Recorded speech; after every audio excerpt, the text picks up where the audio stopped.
জানো তো, আমার না একই রকম কাজ অনেক দিন ধরে করতে করতে একঘেয়েমি চলে আসে। তোমাদেরও কি এরকমটা হয়?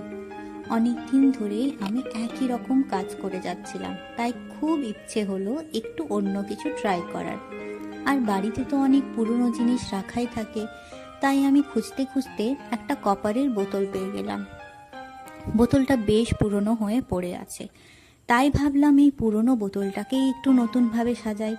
তারপর ব্যাস ভাবতে শুরু করলাম ঠিক কিভাবে এটাকে সাজাবো। নেটেও অনেক সার্চ করলাম, কিন্তু প্রথমে বুঝতেই পারছিলাম না ঠিক কি করব। তাই বেশি না ভেবে রং তুলি নিয়েই বসে পড়লাম আর ভাবলাম কালারটা একটু অন্যরকম করব। আর ব্যাস, তারপর আস্তে আস্তে কাজটা শুরু করলাম আর শেষও করে ফেললাম। এখন এই বোতলটা আমি ফ্লাওয়ার ভাস হিসেবেও ইউজ করি। তোমরা সবাই জানিও তোমাদের কেমন লাগলো।